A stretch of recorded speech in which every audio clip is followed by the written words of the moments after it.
دوستوں اور بھائیوں اور بزرگوں، السلام علیکم ورحمۃ اللہ تعالی وبرکاتہ۔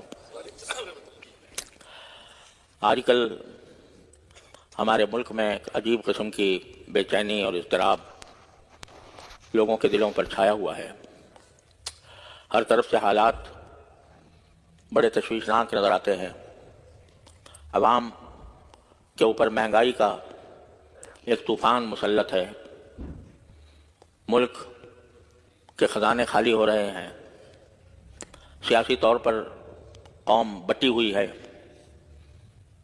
عدم استحکام سیاسی طور کے اوپر بھی ہے، معاشی اعتبار سے بھی ہے، ایک ہنگامہ برپا ہے، سیاسی سطح پر ایک ہنگامہ برپا ہے، ملک کا خزانہ خالی ہو رہا ہے اور ہم غیروں سے قرضے لینے کے، سودی قرضے لینے کے ابوال میں مبتلا ہیں اور لوگوں کو اپنا مستقبل بڑا مخدوش نظر آتا ہے۔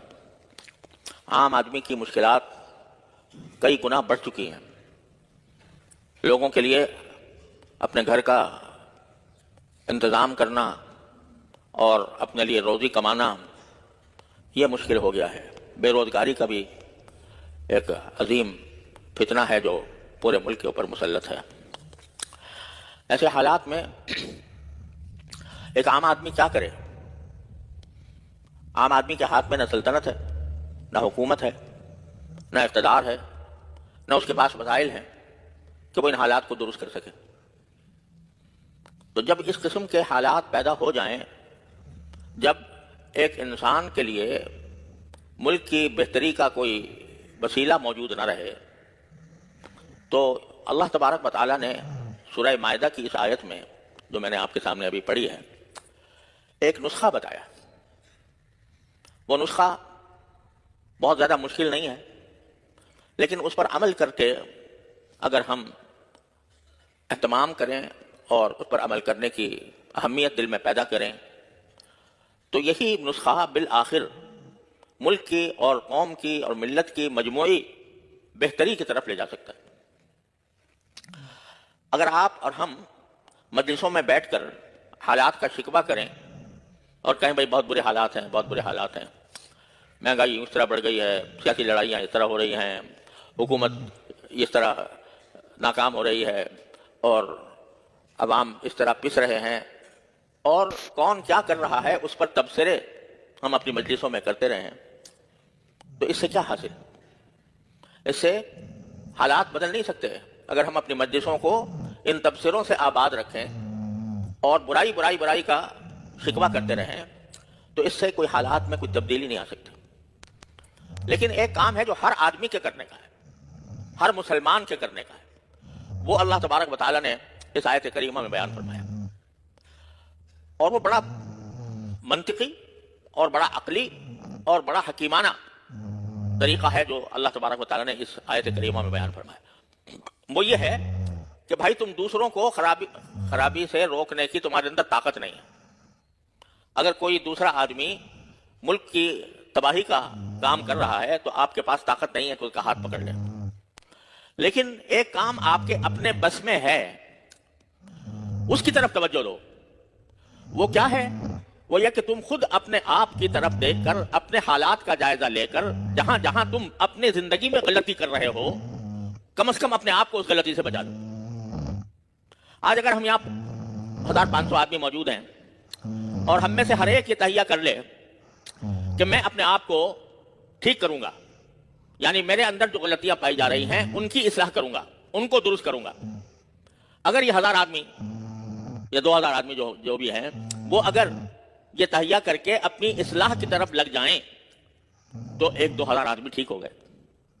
اور اگر ہر مسجد سے، ہر ممبر سے، ہر علاقے سے یہ پیغام ساری دنیا کو پہنچایا جائے کہ بھائی تم دوسروں کی فکر چھوڑو اور اپنی فکر کرو، اپنے حالات کو درست کرو، تو اللہ تبارک و تعالیٰ کے بتائے ہوئے اس حکم کے نتیجے میں رفتہ رفتہ معاشرے کے حالات درست ہوتے چلے جائیں گے۔ آج ہم جس مصیبت کا شکار ہیں وہ یہ ہے کہ ہمارا معاشرہ حرام خوری میں مبتلا ہے۔ سب سے بڑا ببال ہم پر جو آیا ہوا ہے وہ حرام خوری کی وجہ سے آیا ہوا ہے۔ رشوت کرپشن کے آپ ہر روز نام سنتے ہیں، اخبارات میں آتے ہیں، میڈیا کے اوپر آتے ہیں، اور یہ ایک حقیقت بھی ہے کہ ہمیں جو تباہ کیا ہے وہ در حقیقت حرام خوری نے تباہ کیا، اور ہر آدمی کو اپنا یہ جائزہ لینا چاہیے کہ میں جو کچھ کر رہا ہوں اس میں کہیں کسی حرام خوری کا دخل تو نہیں ہے۔ یعنی یہ دیکھو انسان کی روحانی اور نفسانی اصلاح کے لیے سب سے اہم بات یہ ہے کہ اس کے پیٹ میں جو لقمہ جا رہا ہے وہ حلال کا ہو۔ اگر وہ لقمہ جو میں کھا رہا ہوں اگر اس میں کسی حرام کی آمیزش ہے، حرام کی ملاوٹ ہے، تو وہ لقمے جا کر وہ میرے جسم کی جو پرورش کرے گا وہ پرورش کا ایک حصہ حرام کی پرورش ہوگی۔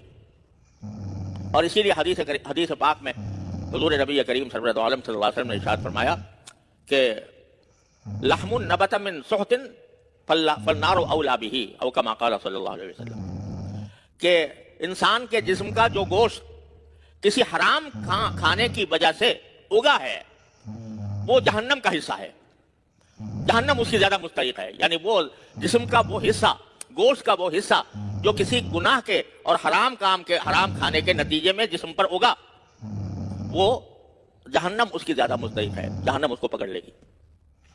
ایک لقمہ فرمایا، کوئی لقمہ جو حرام طریقے سے حاصل کیا گیا ہو اور اس سے جسم پر گوشت اگا ہو تو وہ جہنمی ہے، وہ حصہ، اللہ بچائے۔ لہذا یہ اس وقت جو ہمیں سب سے بڑی ضرورت ہے وہ در حقیقت حرام خوری سے بچنے کی ہے۔ اچھا، بعض لوگ یہ سمجھتے ہیں کہ حرام خوری یہ ہے کہ میں رشوت لے کے کھا لی، یقیناً یہ حرام ہے، اور الحمد باللہ ہمارے ادارے، ہماری حکومتیں، ہمارے محکمے، ہمارے دفاتر اس رشوت خوری سے بھرے ہوئے ہیں۔ کوئی آدمی اگر کسی سرکاری دفتر میں اس کا کوئی کام پڑ جائے تو وہ مہینوں چکر لگاتا رہے، بغیر رشوت دیے اس کا کام نہیں بنتا۔ یہ صورتحال بالکل عام ہے، پھیلی ہوئی ہے۔ اچھے خاصے نمازی لوگ، لمبی داڑھیاں رکھنے والے اور صف اول میں آنے والے، علماء سے تعلق رکھنے والے، اور ایسے لوگ جو تہجد گزار بھی ہیں، وہ اللہ بچائے جب دفتر میں بیٹھتے ہیں تو قصائی بن کر بیٹھتے ہیں اور لوگوں سے چاہتے ہیں کہ کسی طرح رشوت کر جتنا زیادہ سے زیادہ میں رشوت لے لوں اتنا ہی بہتر ہے۔ اس کام کے اوپر اس میں ان کو خیال ہی نہیں آتا۔ ہم تو نمازیں پڑھ رہے ہیں، ہم تو مسجدوں میں جا رہے ہیں، ہم تو ذکر کر رہے ہیں، ہم تو تلاوت کر رہے ہیں، لیکن جو رشوت کا پیسہ لیا ہے اس کی طرف توجہ نہیں کہ جو ہم کھانا کھا رہے ہیں وہ حرام کھا رہے ہیں، اور حرام کھانے کی وجہ سے ہمارے جسم کی جو پرورش ہو رہی ہے وہ حرام طریقے سے ہو رہی ہے۔ ہمارا گوشت جو اگ رہا ہے یہ جہنم کا لقمہ ہے، العیاذ باللہ، اس کی طرف دھیان نہیں دیتا۔ بے شمار لوگ بزرگ تھے، بزرگ ہی کہنا چاہیے، کہ بڑے تہجد گزار تھے، حضرت والد صاحب رحمۃ اللہ علیہ کی خدمت میں آیا کرتے تھے، اور بڑے بظاہر نماز روزے کے پابند، تہجد گزار، لیکن اللہ بچائے سٹے کے کاروبار میں ملوث تھے۔ کوئی نماز اور روزہ اور ذکر اور تلاوت ان کو اس حرام کام سے باز نہیں رکھتے۔ تو رشوت کا بازار گرم ہے ہر جگہ، ہر محکمے میں، کوئی شک نہیں کہ یہ بہت بڑا زبردست جرم ہے۔ الراشی والمرتشی کلاہما فی النار، قرآن کریم فرمایا۔ رشوت دینے والا بھی اور رشوت لینے والا بھی دونوں جہنمی ہیں، دونوں جہنم میں جائیں گے۔